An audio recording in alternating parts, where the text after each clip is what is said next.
আসসালামু আলাইকুম সম্মানিত ভিউয়ার্স, কাউসার ইঞ্জিনিয়ারিং ওয়ার্কশপের পক্ষ থেকে সবাইকে আন্তরিক শুভেচ্ছা ও অভিনন্দন। আপনারা যারা আমার এলাকার আশেপাশে বা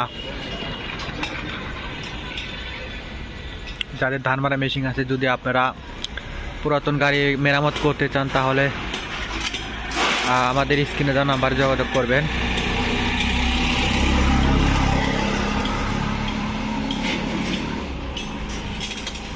তো এখন মেরামতের কাজ চলতেছে।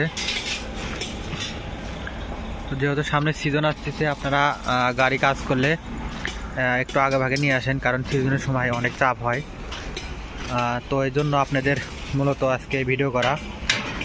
আর আমাদের এই গাড়িটা নতুন করে হবে, সিট পাল্টানো হবে।